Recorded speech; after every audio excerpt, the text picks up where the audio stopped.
Kita ulang lagi salamnya. Assalamualaikum warahmatullahi wabarakatuh. Waalaikumsalam warahmatullahi wabarakatuh. Alhamdulillahirabbil alamin. Alhamdulillahilladzi asabana minadan.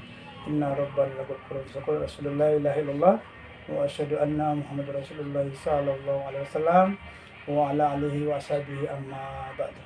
Bersyukur kepada Allah, sahabat dakwah, ketemu kembali dengan kami di Rumah Ruqyah Obat Hati Tibun Nabawiyah. Sekarang berada di Kota Madia Pagaralam. Kemarin kita berada di Kabupaten Lahat, sekarang kita berada di Kota Madia Pagaralam. Alhamdulillah, bersama kita sudah hadir para audien kita. Yang pertama yang perlu kita sampaikan bahwa atas seluruh nikmat Allah yang diberikan kepada kita mulai hari ini tadi, mulai bangun sampai akan tidur kembali, tak lepas dari nikmat Allah, yaitu nikmat sehat, nikmat sempat, dan nikmat iman dan Islam. Oleh karena itu seluruh nikmat yang diberikan kepada kita wajib sebagai umatnya untuk mengucapkan syukur kepada Allah dan mengucapkan syukur alhamdulillahirabbil alamin. Karena Allah berfirman, la in ta'uddu ni'matallahi la tuhsuha. Kalau nak menghitung nikmatnya Allah tidak akan terhitung nikmatnya Allah yang berada kepada diri kita. Kita disuruh bersyukur, bukan untuk menghitung. La in syakartum la azidannakum wa la in kafartum inna adzabi lasyadid. Bila bersyukur akan ditambah nikmatnya, dan apabila kubur maka ingatlah azabnya Allah sangatlah pedih. Kemudian tak lupa juga kita hadiahkan salawat teriring salam kepada baginda Rasulullah sallallahu alaihi wasallam, Nabi akhir zaman, penutup para nabi, la nabiya ba'da. Semua atas jasa jerih payah beliau kita syukur dengan ucapan syukur alhamdulillah jazakumullahu khairah. Semoga kita terus menetapi, memerlukan, mengamalkan seluruh sunnah-sunnahnya hingga akhir hayat kita masing-masing. Amin. Allahumma amin. Terlebih dahulu sebelum kita lanjut ke ruqyah syariah, kembali kita niat hatinya kita masing-masing. Niati lillah, karena Allah. Karena inna amalu biniat. Semua perbuatan kebaikan tergantung dari niatnya. Akan berbuah pahala apa niatnya? Kalau karena Allah. Tidak berbuah pahala apabila niatnya selain karena Allah. Bahkan diancam oleh Allah. Ya, gitu. Seperti biasa sebelum kita ruqyah, mari sama-sama kita beristighfar kepada Allah, memohon ampun kepada Allah. Saya pimpin, semua yang ada di sini mengikuti zikir yang saya pimpin. Ingat, setiap kalimat zikir yang keluar dari lisan kita masing-masing, ingat dosanya masing-masing. Tentu kita banyak dosa, ya. Tentunya kita banyak dosa. Mari sama-sama kita berzikir. Astaghfirullahaladzim. Astaghfirullahaladzim. Astaghfirullahaladzim. Astaghfirullahaladzim. Wa atubu ilaihi. Innaka anta tawwabur rahim. Astaghfirullahaladzim. Wa atubu ilaihi. Innaka anta tawwabur rahim.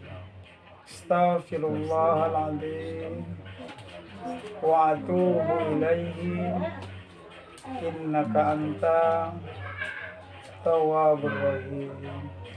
Rabbana shalamna anfusana wa illam taghfir lana wa tarhamna lanakunan minal khasirin. La ilaha illa anta subhanaka inni kuntu minadz zalimin.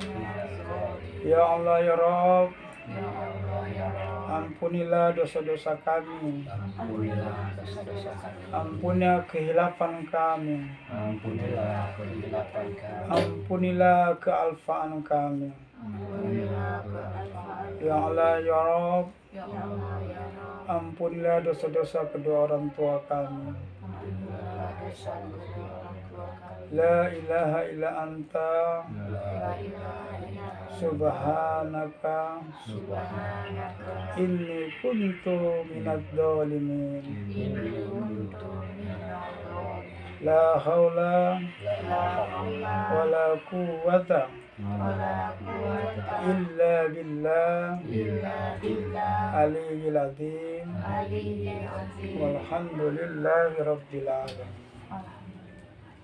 Ya, Allah berfirman, apabila kita bertobat kepada Allah sebelum nyawa kita di tenggorokan, Allah pasti mengampuni dosa-dosa kita. Walaupun dosa kita sebanyak buih di lautan, walaupun dosa-dosa kita sebanyak hitungan pasir di dunia, butiran pasir di dunia, Allah pasti memaafkan. Allah pasti mengampuni dosa-dosa kita. Dengan syarat taubatan nasuha, tidak mengulangi dosa-dosanya. Mungkin yang selama ini ingatnya kepada Allah kurang, mulai dari sekarang sudah mengikuti ruqyah syariah, diusahakan bisa hijrah, bisa kembali kepada jalan yang lurus sesuai permintaan kita masing-masing. Ihdinas siratal mustaqim, tunjukkanlah kami jalan yang lurus. Siratal ladzina an'amta alaihim, jalannya orang-orang yang diberi petunjuk oleh Allah. Nah, jalan yang diberi petunjuk oleh para nabi, para syuhada. Itu yang kita minta setiap hari, minta ditunjukkan jalan yang lurus. Jalan yang lurus adalah jalan yang menetapi perintah Allah, menetapi kewajiban-kewajiban sebagai hambanya Allah. Allah berfirman, wala takhlutul jinna wal insa illa ya'budun. Tidak kuciptakan jin dan manusia kecuali hanya untuk menyembah kepada Allah. Banyak yang tidak tahu, banyak yang tidak tahu tentang ruqyah itu apa. Ruqyah sebenarnya itu penuh hikmah di dalamnya. Karena ayat-ayat ruqyah yang dibacakan itu adalah ayat-ayat perintah, ayat-ayat larangan, ayat-ayat cerita. Karena isi Al-Quran cuma 3, perintah, larangan, cerita. Jadi kadang-kadang orang yang di ruqyah itu tidak merasa di ruqyah atau tidak mengambil hikmah ilmu ruqyah, sehingga dipikirnya sudah ruqyah kok nggak ada reaksi, katanya nggak ada jinnya atau di dalamnya saya baik-baik saja. Padahal dia tidak mengambil hikmah ilmu ruqyah itu. Oleh karena itu setelah di ruqyah, hikmahnya kembali ke jalan yang lurus. Mungkin bisa disiapkan kantong plastik kalau saja ada yang mau muntah kan. Coba kita agak serong duduknya supaya kelihatan dari situ. Ada gini. Ya. Jadi kita selalu untuk mengambil hikmah ilmu ruqyah bagaimana supaya terasa sampai ke lubuk hati yang paling dalam. Karena tidak mesti orang yang diruqyah itu harus muntah, tidak mesti orang yang diruqyah itu harus kesurupan, tidak, tergantung sesuai apa yang ada pada diri kita masing-masing. Kalau selama ini kita kurang beribadah kepada Allah, mungkin sholatnya cuma 4 waktu, sekarang disempurnakan sudah di ruqyah itu kembali lagi sempurna sholatnya itu 5 waktu. Yang selama ini belum pernah sholat, ya kembali lagi ke jalan yang lurus sholat. Karena tidak ada toleransi ibadah sholat untuk tidak dikerjakan, tidak juga diwakilkan. Oleh karena itu sholat itu ibadah sentralnya umat Islam. Bahkan ukuran iman dengan tidak dilihat dari sholatnya. Man taraka sholata faqad kafara. Barang siapa yang tidak sholat maka sungguh kufurlah dia. Kufur tidak meyakini adanya Allah dan Rasul itu. Makanya perbedaan iman dengan tidak iman dilihat dari sholatnya. Karena awalu hisaban ila yaumil qiyamah sholat. Awalnya hisapannya, perhitungannya itu nanti di akhirat itu amalan sholat. Kalau amalan sholatnya itu sempurna, mungkin ada bolong-bolong ditutupi dengan sholat sunnah, maka lolos dia untuk pemeriksaan selanjutnya. Tahap selanjutnya baru diperiksa amalan-amalan yang lain. Tapi apabila sholatnya pas diperiksa, ternyata tidak sempurna sholatnya, banyak yang ditinggalkan selama hidupnya, mulai dari balik sampai meninggal, banyak yang ditinggalkan sholat. Oleh karena itu oleh Allah dimampirkan dulu ke dalam neraka, dicuci dulu ke dalam neraka selama bertahun-tahun dengan panasnya api neraka yang 10.000 kali lipat dari panasnya api dunia. Bahkan api neraka saja berdoa kepada Allah supaya jangan dipertemukan dengan api neraka, saking panasnya. Ya Allah, jangan engkau satukan aku dengan api neraka, saking panasnya api neraka itu. Sampai-sampai Allah berfirman, inna ajsamakum 'alan nari la taqwa, sesungguhnya jasad kamu tidak akan sanggup merasakan api neraka. Nah, itu ya. Kalau memang benar-benar kita beriman kepada Allah, meyakini adanya Allah dan meyakini Rasulullah sebagai utusannya Allah, mari kembali ke jalan yang lurus. Itu hikmah ruqyah yang perlu kita sampaikan. Kalau ruqyah sebentar, tidak lama. Tapi yang kita perlu tekankan ini tentang ruqyah, hikmah dari ruqyah. Kemudian ada beberapa ciri-ciri orang kena gangguan sihir jin. Jin menyihir kita. Harus digarisbawahi kepada seluruh Bapak Ibu, pada yang di rumah juga, bahwasanya anak turun Adam ini tadinya penghuni surga. Kita ini sebenarnya itu penghuni surga. Dan kita akan kembali lagi ke tempat asal kita, itu ke surga. Sebelum kejadian 50.000 tahun sebelum dunia diciptakan, yang pertama diciptakan adalah itu alam di luar dunia, yaitu langit dan bumi, galaksi kata bahasa ilmiahnya itu. 50.000 tahun sebelum dunia diciptakan, Allah sudah menulis qadar kita masing-masing. Qadar itu catatan qadarnya manusia. Bahkan nama Rasulullah sudah ada pada saat itu. Nama Ahmad atau Muhammad bin Abdullah sudah ada di sisinya Allah. Diciptakanlah bumi ini selama 7 hari, mulai dari hari Jumat sampai selesai diciptakannya bumi itu, dengan segala bentuk sempurnanya kejadian, dengan segala bentuk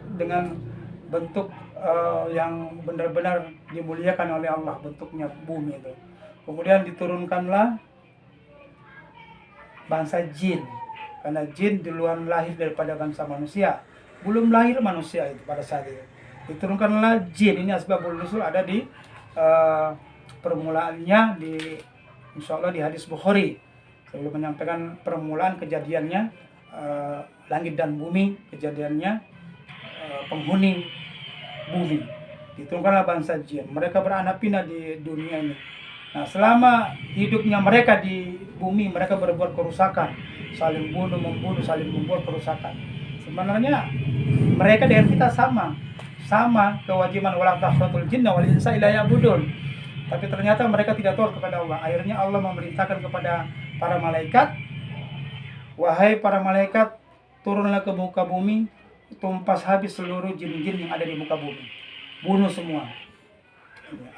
Turunlah ribuan malaikat ke bumi untuk menumpas habis para jin-jin yang ada di muka bumi. Ada yang ditumpas habis, ada yang lari ke gunung sembunyi, ada yang lari ke dalam laut, ke dalam gua, ke dalam hutan, sampai ke dalam pohon-pohon kayu mereka sembunyi. Mati.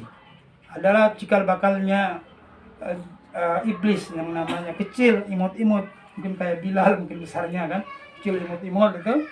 Terus diambillah oleh malaikat itu, karena malaikat itu punya hati yang lemah lembut. Diambillah ini namanya iblis. Terus ini dibawalah arasnya Allah sana, dibawalah selama 2000 tahun. Akan ada yang mengatakan selama 3000 tahun dia beribadah, menyembah Allah, mentasbihkan Allah itu. Kemudian Allah berfirman bahwa wahai para malaikat, sesungguhnya saya akan membuat atau menciptakan makhluk sebagai khalifah fil ar, sebagai penghuni pengganti di muka bumi. Kemudian malaikatnya protes malaikat, apakah engkau Allah akan menciptakan lagi makhluk yang akan berbuat kerusakan di muka bumi? Itu diabadikan di surah Al-Baqarah insyaallah ayat 38. Apakah engkau akan menciptakan lagi penghuni khalifah yang akan berbuat kerusakan? Karena malaikat melihat kejadian lama bahwa jin berbuat kerusakan. Apa kata Allah? Saya lebih tahu daripada kalian. Diceritakanlah manusia dalam kesempurnaannya, keciptaannya Allah, dengan dikumpulkan beberapa tanah yang ada di muka bumi. Ada tanah hitam, tanah putih, tanah liat, tanah apa, dicampur jadi satu. Diciptakanlah Nabi Adam dengan kejadian kun fayakun, jadi dengan kesempurnaannya ciptaannya Allah. Kemudian para malaikat termasuk si Haris tadi ini disuruh sujud kepada Nabi Adam, sujud pengakuan, sujud penghormatan bahwa Allah menciptakan makhluk yang paling sempurna kejadiannya. Semua sujud, illa iblis, kecuali iblis. Aba wastakbar wa kana minal kafirin.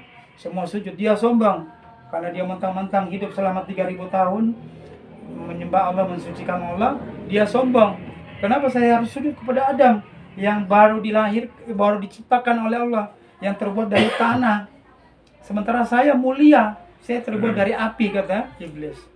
Oleh karena itu Allah murka, maka Allah akan menyiksa namanya Syaharis ini. Diberilah gelar di iblis. Iblis itu putus asa, diancam oleh Allah masuk neraka. Tapi iblis ini memberi tempo, ya Allah, sebab Adam saya engkau sesatkan, maka saya akan berjanji, bersumpah akan menggoda seluruh anak turun Nabi Adam, dari depan, belakang, dari kanan, dari kiri, dari atas, dari bawah, sehingga engkau tidak temui lagi orang-orang yang akan menyembah kepada engkau. Kata Allah, silakan. Silakan. Pada saat itulah awalnya kejadian. Terus Allah berfirman, wahai Adam, tinggallah kamu ke dalam surga bersama istrimu. Tapi tapi jangan kamu dekati pohon ini. Kalau di dalam sejarah mengatakan, ada yang mengatakan buah khuldi. Buah khuldi itu buahnya merah ranum seperti apel. Jangan kamu makan buah khuldi ini. Jangan kamu sentuh, mendekati, coba-coba ingin menyicip namanya buah khuldi. Kalau kamu melakukan itu, termasuk dalam golongan orang-orang yang zalim. Terus mulai saat itulah beroperasinya tiket pertamanya iblis untuk menggoda Nabi Adam. Digodalah Nabi Adam. Wahai Adam, dibisikin dengan Adam, kamu tahu nggak itu kenapa Allah melarang kamu makan buah itu? Itu namanya buah khuldi, buah kekekalan. Kalau kamu makan buah itu, kamu kekal di surga. Allah tidak mau kamu kekal di surga. Tidak terpengaruh Nabi Adam. Tidak terpengaruh Nabi Adam. Terus iblis berbalik menggoda istrinya. Wahai Hawa, omonglah suamimu itu, makanlah buah khuldi, sikok baik supaya kamu kekal dalam surga ini. Terpengaruh. Nah, itu terpengaruhlah si Hawa, akhirnya menggodalah Nabi Adam supaya mau mencicipi itu.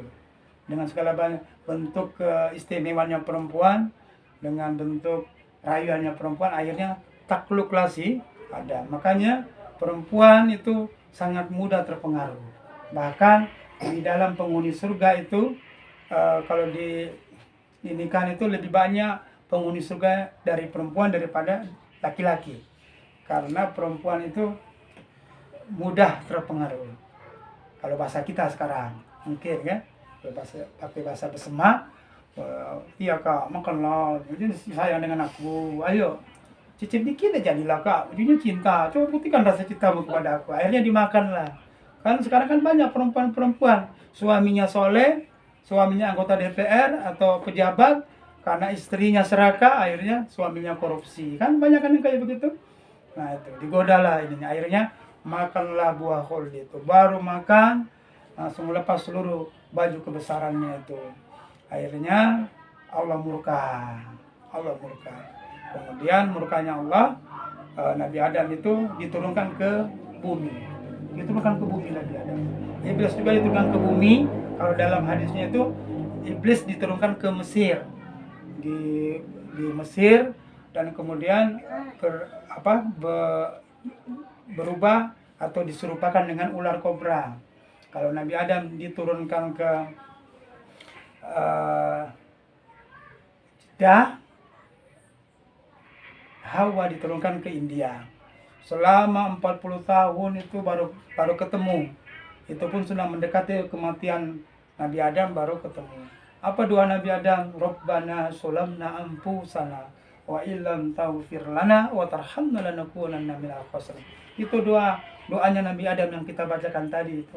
Zikir pengampunan tobat. Rabbana sulamna, ya Allah, wahai Tuhan kami, sesungguhnya aku adalah orang yang zalim. Sulamna, menganiaya aku pada diriku sendiri. Kalau kamu tidak mengampuni aku, maka celakalah aku. Nah, akhirnya doa selama 40 tahun berdoa.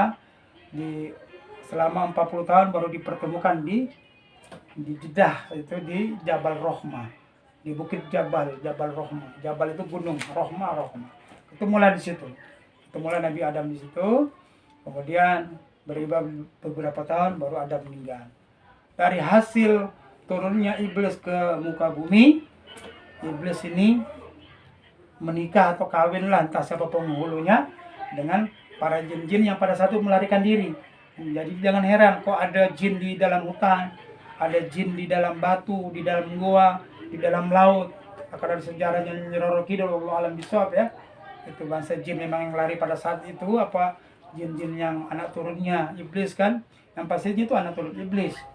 Nah, setelah iblis ini nikah sama jin yang ada di muka bumi, lahirlah 7 anak jin ini. Bahkan setiap kelahiran manusia lahir juga anak jin 7 kelahiran anak jin. Adalah yang satunya itu korin kita kan. Setiap manusia ada korinnya masing-masing, ada jinnya masing-masing. Nah, itu korin. Pembahasan korin itu agak panjang, tidak cukup sampai 1 malam. Kemudian setelah itu anak turun jin ini diberikan posnya masing-masing. Ada yang ditempatkan di pasar, ada yang ditempatkan di masjid, ada yang ditempatkan di mal-mal, ada yang ditempatkan di rumah. Salah satunya itu nama anak jin itu namanya Dasim. Dasim yang ada berada di rumah, yang menggoda penghuni rumah supaya bertengkar kedua suami istri ini, supaya yang di rumah itu tidak mau beribadah. Nah itu salah satu godaan jin Dasim tadi. Nah itu ya. Kemudian Nabi Adam sebelum wafatnya melahirkan beberapa anak kembar lanang betino, sekali kembar lanang betino. Kemudian dikawin silangkan, terjadilah kita semuanya. Jadi kita ini keturunan Nabi semua ini, keturunan Nabi Adam. Nah, yang keberapa buyut, yang keberapa kita ini. Nah, dan kita hikmahnya, di hikmah dari situ bahwa iblis menggoda kita. Dari cerita asbabul nusul tadi kejadian iblis Hawa, dan itu apa yang saya ceritakan ini itu berhubungan dengan ayat-ayat yang ada di Al-Quran, surat Al-Baqarah 83. Nah itu ya, itu nanti kalau dikaji insya Allah dapat itu. Jadi inti dari apa yang saya sampaikan sebagai mukadimah ini, bahwa dalam kehidupan kita ini untuk menuju ke surga, kembali ke rumah kita ke surga, itu banyak tantangan. Kita logikakan saja, kita mau dapat penghasilan 10 juta 1 bulan, harus peras keringat, banting tulang, kepala jadi kaki, kaki jadi kepala, demi dapat duit 10 juta dalam 1 bulan itu, untuk kebutuhan kita sehari-hari, untuk kehidupan kita sehari-hari. Apalagi mencari surga mahal harganya. Tidak cukup kita dengan sholat, tidak cukup dengan kita puasa, tidak cukup dengan kita tahajud. Perlu banyak yang diperjuangkan dalam untuk meraih surga. Kebanyakan kita ini cuma ridho. Kalau meninggal mau masuk surga apa enggak? Kalau aku terserahlah Allah, mau masuk surga apa enggak terserah Allah. Tidak begitu. Jadi sambil ada lagu yang menyedihkan. Wahai Tuhan, ku tak layak ke surgamu. Tidak layak masuk surga katanya. Tapi tak kuat aku masuk ke nerakamu. Tidak layak masuk surga, tidak sanggup masuk neraka. Dekati kapal yang lain di sana. Tidak ada kapal yang lain di sana. Tidak masuk surga, pasti masuk neraka. Itu baik. Cuma 2 pilihan. Dia kan 2 pilihan, tidak ada pilihan lain di sana, tidak ada kaplingan lain. Apalagi kaplingan yang di belakang. Cuma 2 kaplingan itu. Kalau tidak masuk surga, pasti masuk neraka itu. Makanya yang kita perjuangkan sekarang, kita berlomba-lomba mencari surga, selamat dari neraka. Kita berlomba-lomba mencari surga, selamat dari neraka. Ada juga orang yang masuk surga, tidak selamat dari neraka. Yang kayak tadi, mampir dulu, dicuci dulu di dalam neraka, dibakar dulu, gosong dulu, baru diambil. Orang sudah pada lain sudah masuk surga di luar, berpuluh ribuan tahun sudah di surga, dia baru masuk. Nah, itu pun karena ada rasa imannya sedikitnya, rasa imannya. Ya, wahai orang, nanti di sana, di akhirat nanti dipanggil, wahai penghuni surga, dipanggil penghuni surga. Penghuni surga dipanggil, khawatir penghuni surga. Jangan-jangan saya ini dipanggil oleh Allah, akan dikeluarkan dalam surga. Kemudian penghuni neraka, wahai penghuni neraka. Penghuni neraka dipanggil oleh Allah, itu senang rasanya. Oh ya, aku mau dikeluarkan dari neraka ini. Nah, dipanggillah kedua penghuni surga dan penghuni neraka. Kata Allah berfirman, wahai penghuni neraka, wahai penghuni surga, apakah kamu tahu apa yang saya pegang ini? Tahu ya Allah, itu namanya maut, mati. Nah, mati itu diserupakan oleh Allah itu kambing hibas. Ini mati saya pegang. Sekarang mati ini saya bunuh. Maut ini saya bunuh. Jadi tidak ada lagi kematian. Setelah saya bunuh ini tidak ada lagi kematian. Wahai penghuni surga, hiduplah kamu dalam surga kekal abadi selama-lamanya. Kholidina fiha abada, kekal abadi selama-lamanya. Tidak ada mati kalian, hidup terus. Wahai penghuni surga, kamu masuk ke dalam surga, kamu tidak ada mati. Wahai penghuni neraka juga, kamu hiduplah dalam neraka, kamu kekal abadi, tidak ada mati, tidak ada hidup di situ. Jadi setengah mati, dibakar, dipotong tangannya, sambung lagi, dipotong lagi, sambung lagi, potong, sakit itu. Kayak lebih sakit, ibaratnya nyabut duri dalam tulang. Sakitnya minta ampun. Nah, tapi siksanya api neraka lebih panas lagi, lebih pedih lagi. Terus dicincang, disetrika, terus diutuhkan lagi. Itu dalam semua. Tidak ada hidup, tidak ada mati dalam neraka. Kholidina fiha abada, kekal abadi selama-lamanya. Bahkan penghuni neraka, kalau dia disiksa di dalam neraka sebanyak hitungan pasir di dunia, dia masih merasa senang, masih gembira dia. Kaget setelah butiran pasir di dunia dihitung habis semua, dia masuk surga. Tapi tidak ada, kekal abadi selama-lamanya. Nah, setelah itu dilihatlah yang mana yang masih punya iman. Sebelum tadi dipanggil, dicari yang mana yang masih punya iman, masukkan ke dalam surga. Dicuci di telaga Kausar, baru dimasukkan ke dalam surga, baru dipanggil lah, wahai penghuni surga, ini yang saya pegang apa maut.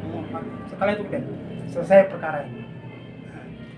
Jadi pilihan apa kita diri kita sendiri, mau masuk surga, apa mau masuk neraka. Sekarang yang kita lakukan ini mencari amalan, mencari perbuatan, niati untuk ibadah supaya berbuah pahala untuk bekal di akhirat. Makanya banyak-banyak nitipkan hartanya ke rumah tahfiz, ke pondok pesantren, ke musola. Kebetulan Ustaz Rudi juga ini lagi membangun pesantren rumah tahfiz di desa. Jadi itu dititipi hartanya. Jangan kita tidak minta, tapi kita titipkan harta itu. Nanti di surga diambil lagi di akhirat nanti. Nah, itu diambil. Karena kalau kita titipkan harta kita itu akan jadi rebutan oleh ahli waris kita, jadi rebutan. Nah, itu ya. Nah, sebagai mukadimah dari kami, semoga bermanfaat. Hanya sedikit saya memberikan penjelasan tentang ruqyah. Ruqyah diperbolehkan dalam sunnah Rasulullah yang berdasarkan dalil Al-Isra 82, wa nunazzilu minal Qur'an ma huwa shifaan wa rahmatun lil mu'minin.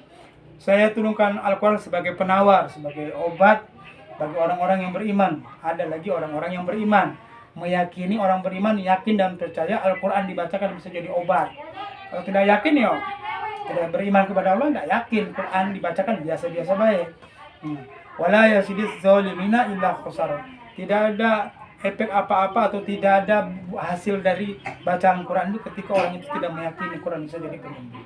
Maka yakinkan diri kita dengan saya bacakan ayat-ayat ruqyah, setidaknya membuat rumah tangga ini nyaman, adem, ayem, tidak penuh dengan keributan, tidak penuh dengan caci maki, tidak penuh dengan piring melayang, gelas pecah, pamplung, kan ada kayak gitu kan?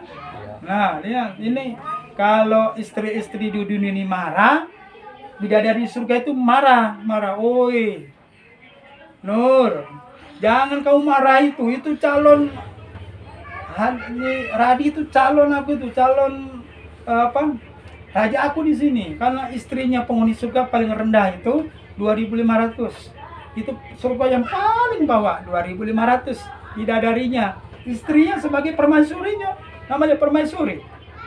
Permaisuri, kaki dulu selir-selirnya, permaisuri dulu yang nak masuk kamar dengan sang raja ini. Nah, bagaimana caranya kalau rajanya di dunia tidak sholat, permaisurinya sholat? Ketemu enggak? Kira-kira di ya udah ketemu. Rajanya di neraka, permaisurinya di surga. Diambil orang lain. Nah, itu kan. Diambil raja-raja lain di surga. Nah, itu paling rendah 12.500. Di dunia cuma dikasih 4 B jatahnya. Itu pun masih ribut. Jangan 4, 1 B masih ribut. Satu. Nah, satu dia masih ribut, masih piring melayang. Oh. Tambah 4. Apalagi 4. Nah, itu kan. Kalau mampu silakan. Kalau mampu, aku alhamdulillah Ustadz ini sahabat dakwah, alhamdulillah istrinya alhamdulillah hampir 4. Baru 1. Ya. Oleh karena itu tetap cetung terus, nonton terus di channel Rumah Ruqyah Badati Tibur Nabawiyah Kabupaten Lahad. Tetap jangan lupa ditonton, like, share, and comment, dan subscribe. Subscribe. Saya belajar subscribe, susah sekali bahasa itu. Nah, ciri-ciri orang kena gangguan jin, sihir jin ada 2 keadaan. Ini ciri-ciri apabila ada satu saja ciri-ciri ini positif, kita ini gangguan sihir jin. Karena ini sudah diteliti oleh para praktisi ruqyah, kami sepakat, dan kami juga sudah menyebarkan di browsing di internet, di YouTube tentang ciri-ciri orang gangguan sihir jin. Sudah diteliti selama bertahun-tahun, ternyata benar itu ciri-cirinya. Yang pertama, keadaan sadar, kayak kita ini lagi sadar. Keadaan sadar yang pertama orang kena gangguan sihir, bahwa orang ini disihir oleh jin. Yang pertama, kadar emosi tidak terkendali. Suka marah-marah. Kalau marah itu Masya Allah, udah kelihatan lagi siapa yang di sampingnya, udah lihat lagi siapa yang dimarahinya. Karena kadang mencaci, memaki, memukul. Nah, itu. Mudah terpancing emosi, walaupun masalah sepele, emosi. Kopi kurang manis, emosi. Sayur kepedisan, emosi. Nah, itu. Kurang sedap, emosi. Nah, bini kurang cantik, emosi. Nah, cari lagi yang lain. Nah, itu ya. Kemudian orang kena gangguan sihir jin sulit beribadah yang diinginkan, terutama sholat 5 waktu. Kalau dia beribadah, sulit khusyuk dalam beribadah. Sulit khusyuk. Allahu Akbar. Lupa rakaat berapa ini. Nah, tiba-tiba ingat yang lain. Yang ketiga, sering mencium bau-bau busuk, bau anyir, tapi tidak kelihatan sumber baunya. Kok bau melati ya? Melati itu, kenapa bilang bau melati itu? Disenangi para jin, karena melati itu makanan sedap bagi mereka. Kok sering mencium bau melati, tapi di sekitar itu tidak ada yang tanam melati. Atau sering mencium bau, kayak bau habis mandinya mayat itu ya. Kok tidak ada sumber baunya? Sering, berarti panca indera hidungnya diganggu oleh jin. Yang ketiga, sering tiba-tiba bisa melihat menampakkan, bisa melihat makhluk halus. Ya, kecuali dia diberikan bekal oleh Allah kemampuan yang punya karomah untuk dipakai untuk kebaikan. Jadi panca indera matanya diganggu oleh jin, bisa melihat atau dimimpikan dalam mimpinya, atau tiba-tiba bisa merasakan keberadaan makhluk halus, bisa meramal, bisa membaca pikiran orang lain. Itu gangguan sihir jin. Apalagi ketika dia dalam kehidupannya kadang-kadang sering kesurupan, baik separuh ingatan maupun secara total. Separuh ingatan itu bisa step, bisa kejang-kejang, bisa ayan bahasa kita ya. Itu kesurupan separuh ingatan, atau sebentar ngomongnya nyambung, setelah beberapa detik kemudian sudah ngawur ngomongnya. Itu namanya kesurupan separuh ingatan.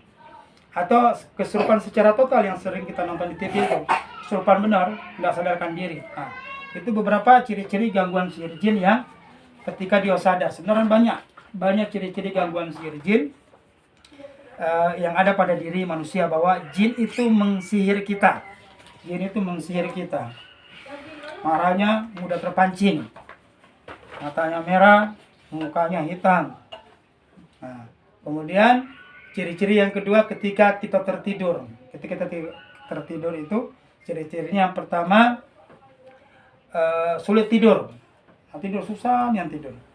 Atau kadang-kadang dia tidur itu setiap dalam tidurnya itu mimpi berkaitan dengan kematian. Mimpi masalah kematian.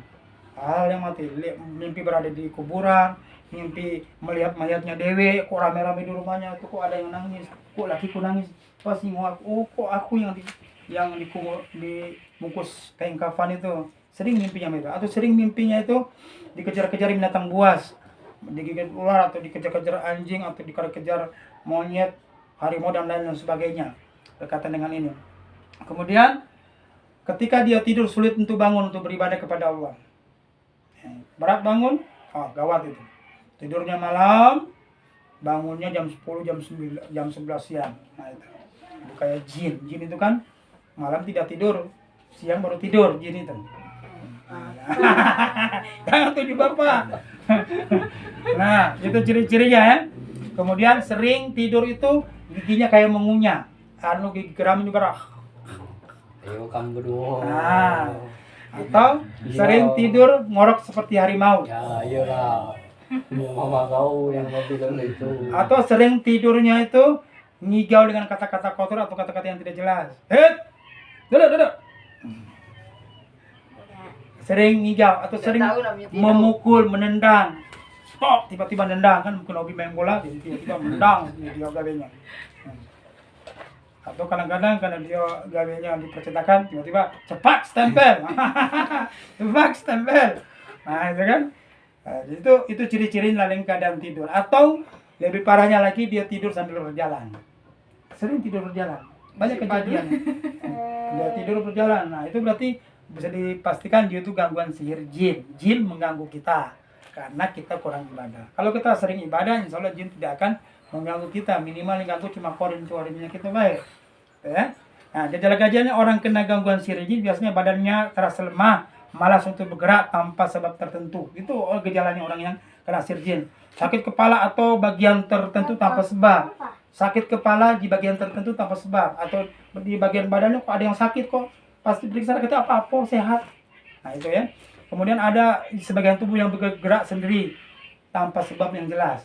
Kok tiba-tiba goyang-goyang dewe. Ya. Nah itu kan. Ya. Tuh. Diperiksa, tidak ada gangguan, bagus semua. Berbicara terus senyum sendiri tanpa sebab. Main HP. Senyum-senyum sendiri. Kalau main HP senyum-senyum sendiri masih mending. Bikin chatting, tapi di depan situ melamun sambil ketawa. Itu tidak beres ini. Tidak beres berarti.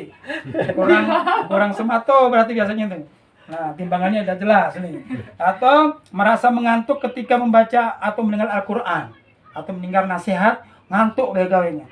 Ketika sholat atau waktu sholat ketika mendengar kebenaran atau mendengar azan, ngantuk rasanya itu. Dengar ceramah, nasihat, ngantuk, mual. Nah itu ciri-cirinya itu. Munculnya emosi yang sulit dikendalikan. Ini juga muncul emosi dikendalikan tidak sadar diri. Mudah marah kan tadi. Bersemangat ketika melakukan kemaksiatan, hal-hal yang tidak berguna. Hal-hal yang lahan itu dikendalikan. Banyak main HP malam-malam sampai sulit untuk jangan buka kartu. Gitu ya. Ini kejadian ini banyak itu. Kalau lahan, padahal di dalam surat Al-Mu'min diturunkan, qad aflahal mu'minun, sungguh beruntung orang yang beriman. Anillahu mu'ridun, dari lahan itu terhindar. Lahan itu sesuatu perbuatan yang tidak ingat kepada Allah, zikir kepada Allah. Main HP berlebihan atau main apapun berlebihan. Atau muncul rasa benci atau rasa ketakutan ketika berhadapan dengan orang yang soleh. Atau dengan melihat suaminya benci saja. Ada yang kayak begitu kasus itu. Ketemu suaminya benci nih sama ini, tapi dengan orang lain sopan. Atau ketemu bininya benci nih, kapal karo hidup. Sanalah jauh-jauh. Nah, terasa berat ketika melakukan kebaikan atau ketaatan. Beratnya sholat itu, beratnya. Bahkan di dusun kami itu ada yang mengatakan, Ustaz, kenapa aku ini sejak aku di sini sudah 8 tahun, aku nak sholat Jumat berat sekali. Aku mau sholat itu beratnya, sholat Jumat. Kadang-kadang aku paksa-paksakan, sudah mandi, duduk, baru jam 11:30 sudah mandi lah, pakai wangi-wangian, sudah siap pakai sarung mau ke masjid. Duduk dulu nonton TV, tertidur, bangun sudah lewat di mata. Ada kayak begitu. Itu berarti gangguan sihir jin. Banyak makan tapi tidak merasa kenyang. Nah, yang makan jin di situ. Kalau makan itu baca doa. Apa doa sebelum makan? Allahumma barik lana, Allahumma baring sana, baring sini, bukan? Apa? Allahumma barik lana fi ma razaqtana wa qina adzabannar. Minimal tidak hafal doanya, baca bismillah supaya makanannya tidak dimakan setan. Tidak makan dalam waktu tertentu tapi fisiknya masih kuat. Pernah ada yang kami ruqyah ini di Desa Sumur, Kecamatan Pajar Bulan, tidak makan selama 1 minggu, sehat. Bahkan sebulan tidak minum sehat. Kalau dia minum mati katanya. Ternyata setelah dia minum mati.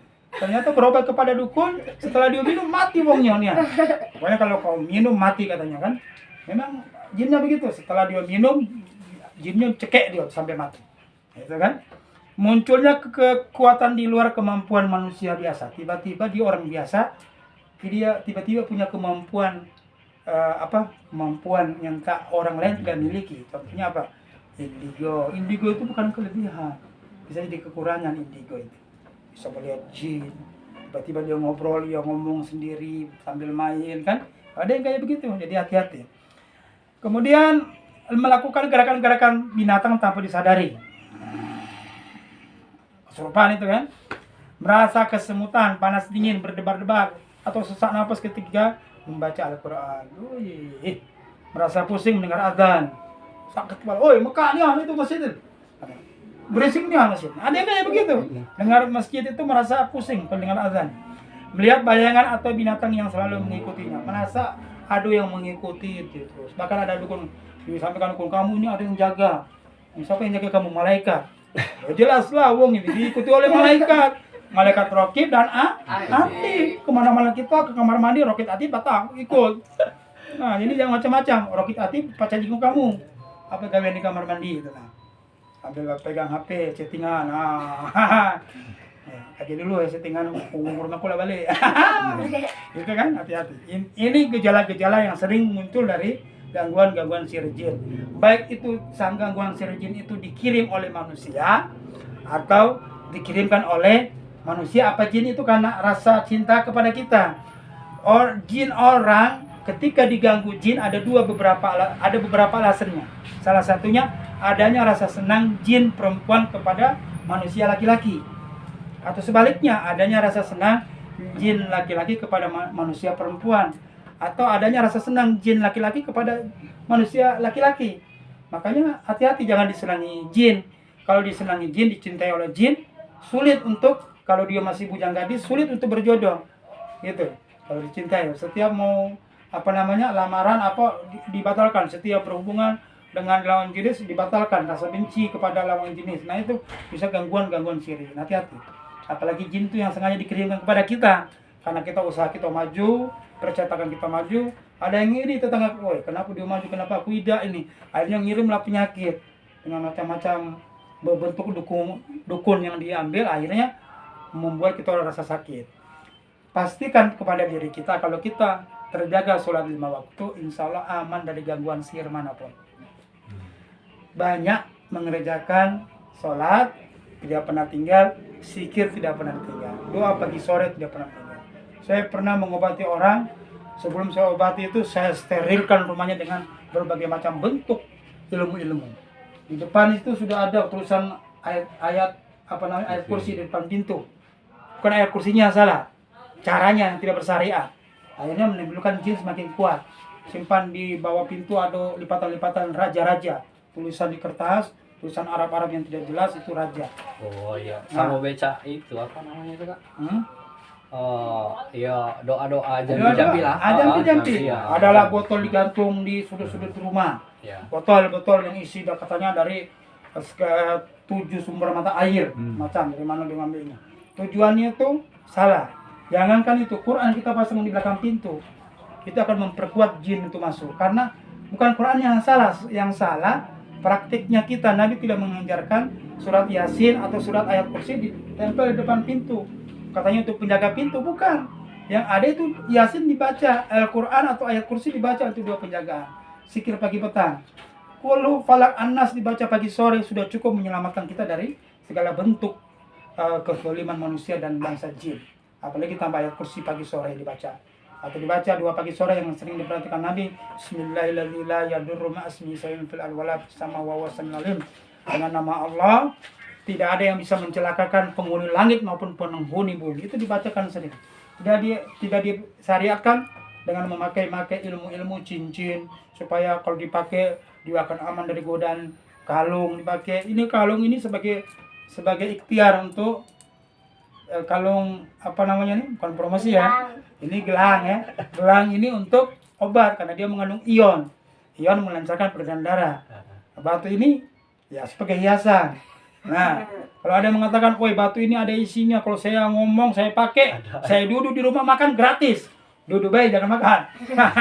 Duduk baik jangan makan nih yang ini. Kayak ini saya duduk di rumah makan, duduk baik gratis sudah makan. Tidak bayar. Duduk baik jangan makan. Kalau makan masih terbayar. Ada yang mengatakan begitu, kalau saya pakai ini lari saya jualan.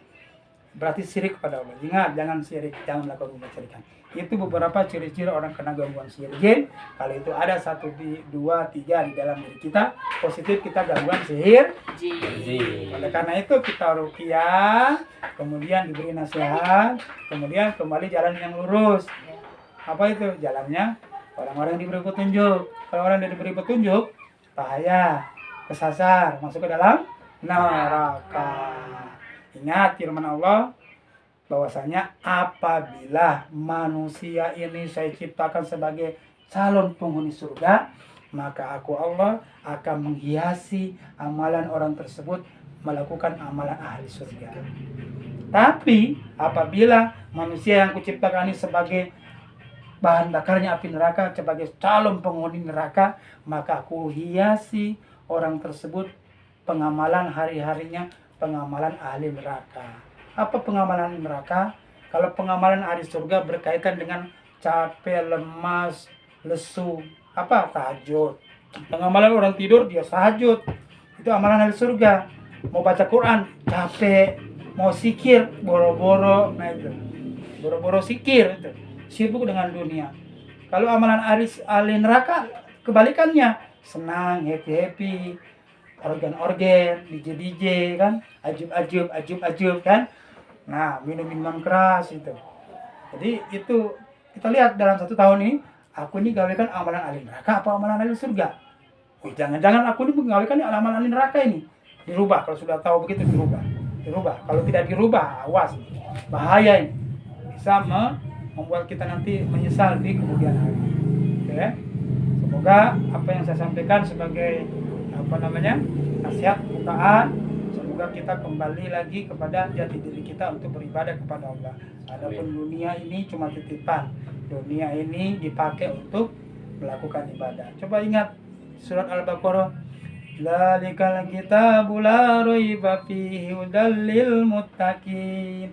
Demikian ini Alkitab, Al-Qur'an maksudnya tidak ada keraguan di dalam isinya. Dan menjadi petunjuk lil muttaqin bagi orang-orang yang mendapatkan petunjuk. Siapa orang-orang yang mendapatkan petunjuk?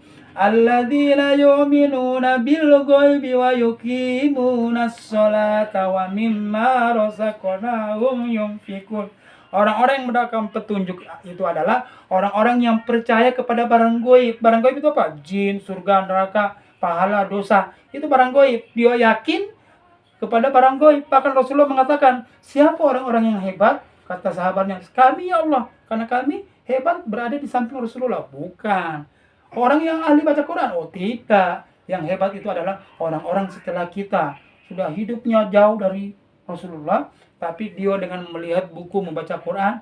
Dia yakin bahwa beriman kepada Allah dan Rasulnya. Itu adalah orang-orang yang hebat. Ya orang-orang kita ini. Yang hebat ini. Iri mereka kepada kita orang-orang terdahulu. Jadi orang yang mendapatkan petunjuk itu dia yakin kepada barang gaib, surga, neraka. Kita kan beribadat, pinginnya kan dapat surga kan, dapat pahala kan. Itu. Bukan karena Allah sama itu Rasulnya tadi. Bukan karena Allah dan Rasulnya pingin. Memang ibadah itu harus dimurnikan, niat lillahi ta'ala. Tapi kita manusia yang diiming-iming, memang kita ini manusia yang selalu diiming-imingkan sejak dulu oleh Allah. Kalau kamu beribadah, aku dapat kamu kunci surga. Kalau kamu tidak beribadah, saya ancam kamu neraka. Jadi wajar-wajar saja kita beribadah dengan tujuan ingin mendapatkan surga. Wajar, tidak apa-apa dan tidak salah memang. Itu kan? Itu yang pertama, orang-orang yang mendapatkan petunjuk, orang yang beriman kepada barang gaib, surga, pahala, neraka, jin, malaikat, itu barang gaib. Kemudian wa yuqimunas shalah, dan orang-orang yang mengerjakan salat. Berarti yang mendapatkan petunjuk yang mengerjakan sholat. Tidak sholat berarti tidak dapat petunjuk bagi Allah berarti. Nah, itu ya. Semoga ini bisa menjadi iktibar, menjadi nasihat buat kita. Siapapun kita pasti masuk surga. Pingin masuk surga selamat dari neraka. Pingin hidupnya bahagia dunia dan akhirat kan.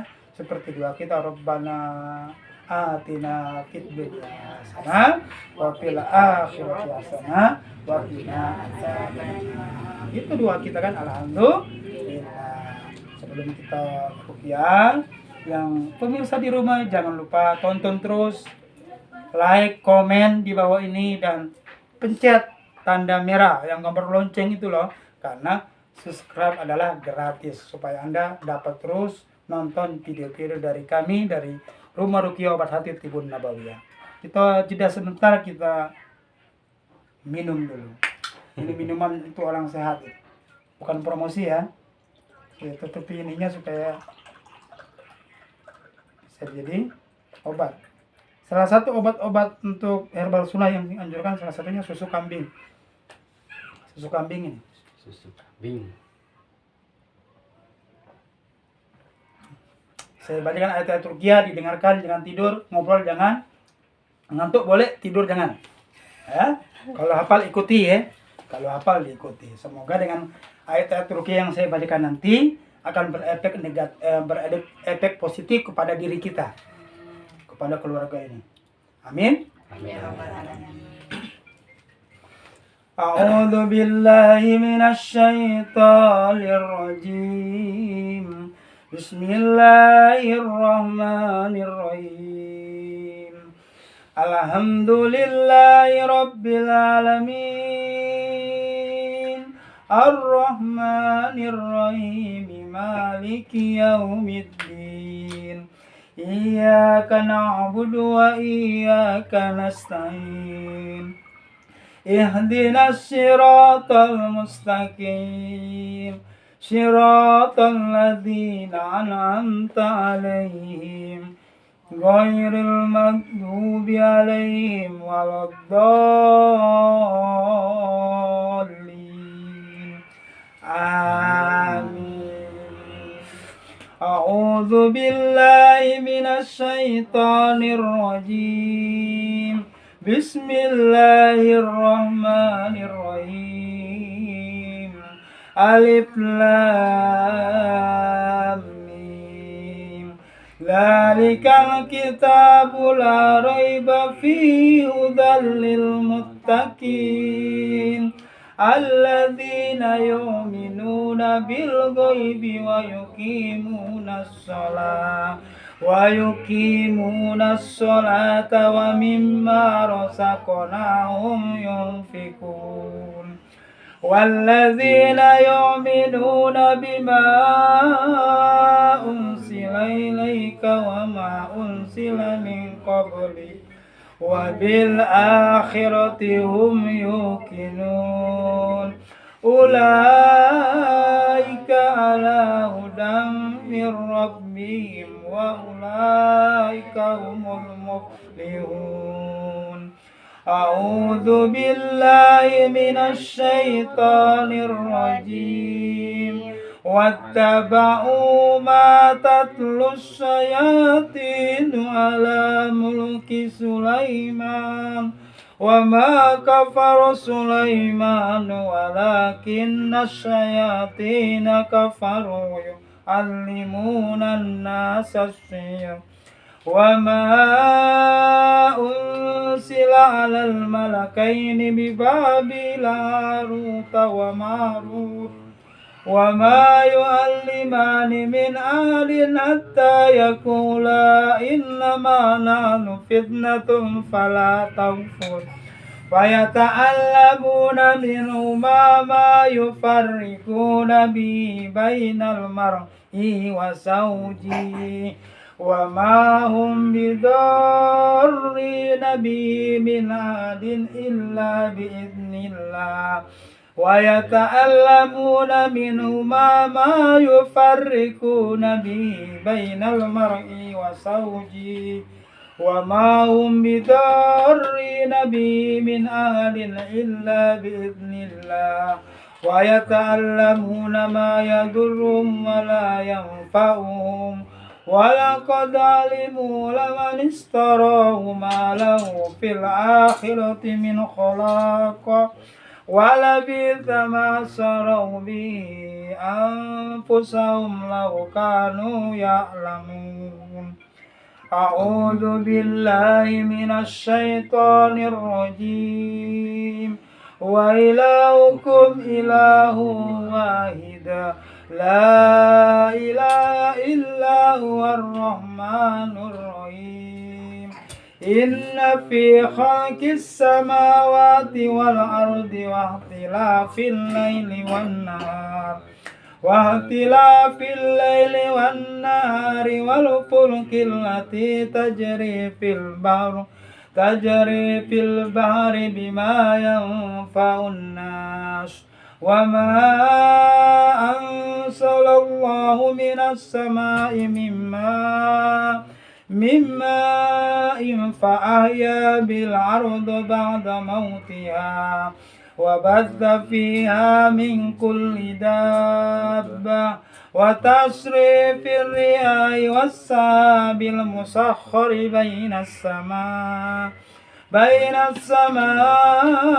والأرض لآيات لقوم يعقلون أعوذ بالله من الشيطان الرجيم الله لا إله إلا هو الحي القيوم لا تأخذه سنة ولا نوم له ما في السماوات وما في الأرض من ذا الذي يشفع عنده إلا بإذنه يعلم ما بين أيديهم وما خلفهم ولا يحيطون بشيء من علمه إلا بما شاء وسع كرسيه السماوات والأرض ولا يؤوده حفظهما وهو العلي العظيم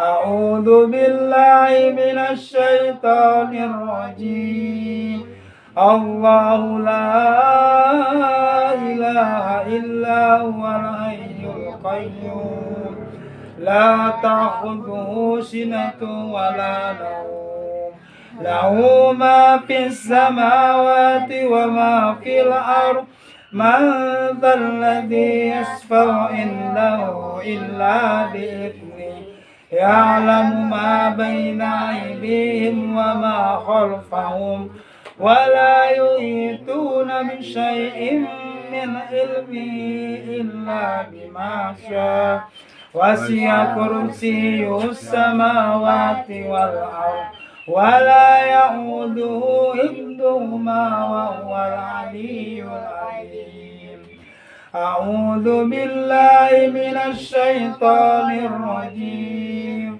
الله لا إله إلا هو الحي القيوم لا تأخذه سنة ولا نوم له ما في السماوات وما في الأرض من ذا الذي يشفع عنده إلا بإذنه يعلم ما بين أيديهم وما خلفهم ولا يحيطون بشيء من علمه إلا بما شاء وسع كرسيه السماوات والأرض ولا يؤوده حفظهما وهو العلي العظيم أعوذ بالله من الشيطان الرجيم آمن الرسول بما أنزل إليه من ربه والمؤمنون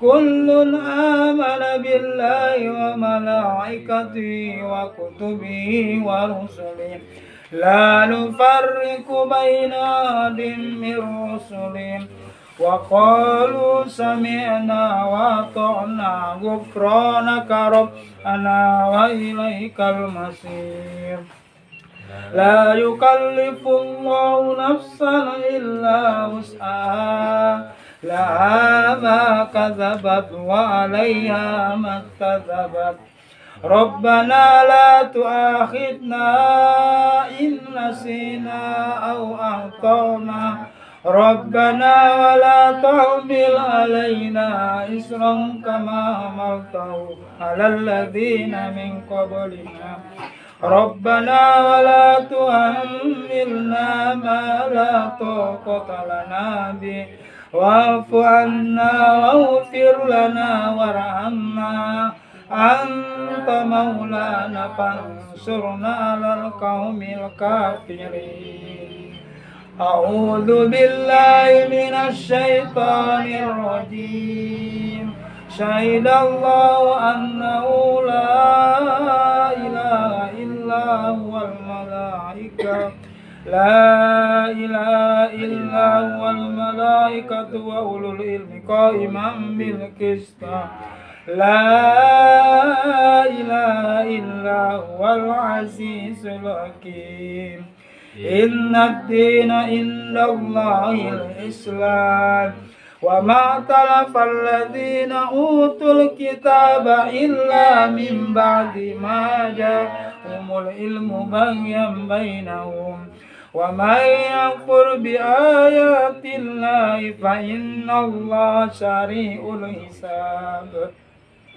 أعوذ بالله من الشيطان الرجيم إن ربكم الله الذي خلق السماوات والأرض في 6 أيام ثم استوى على العرش يعدي الليل النهار ويطلبه حديثا والشمس والقمر والنجوم مسخرات بأمره ألا له الخلق والأمر تبارك الله رب العالمين ادعوا ربكم تضرعا وخفيا إنه لا يفلح المعتدين ولا تفسدوا في الأرض بعد إصلاحها وادعوه خوفا وطمعا إن رحمة الله قريب من المحسنين أعوذ بالله من الشيطان الرجيم وأوحينا إلى موسى أن ألق عصاك فإذا هي تلقف ما يأفكون فوقع الحق وبطل ما كانوا يعملون فغلبوا هنالك وانقلبوا صاغرين وألقي السحرة ساجدين قالوا آمنا برب العالمين رب موسى وهارون أعوذ بالله من الشيطان الرجيم وقال فرعون ائتوني بكل ساحر عليم فلما جاء السحرة قال لهم موسى ألقوا ما أنتم ملقون فلما ألقوا قال ما جئتم بالسحر إن الله سيبطله إن الله لا يصلح عمل المفسدين ويحق الحق بكلماته ولو كره المجرمون أعوذ بالله من الشيطان الرجيم وننزل من القرآن ما هو شفاء ورحمة للمؤمنين ولا يزد الظالمين إلا خسارا وننزل من القرآن ما هو شفاء ورحمة للمؤمنين ولا يزد الظالمين إلا خسارا وننزل من القرآن ما هو شفاء ورحمة للمؤمنين ولا يزد الظالمين إلا خسارا أعوذ بالله من الشيطان الرجيم أفحسبتم أنما خلقناكم عبثا وأنكم إلينا لا ترجعون فتعالى الله الملك الحق لا إله إلا هو رب العرش الكريم ومن يدع مع الله إلها آخر لا برهان له به فإنما حسابه عند ربه إنه لا يفلح الكافرون وقل رب اغفر وارحم وأنت خير الراحمين أعوذ بالله من الشيطان الرجيم بسم الله الرحمن الرحيم ياسين والقرآن الحكيم إنك لمن المرسلين على صراط مستقيم تنزيل العزيز الرحيم لتنذر قوما ما أنذر آباؤهم فهم غافلون لقد حق القول على أكثرهم فهم لا يؤمنون إنا جعلنا في أعناقهم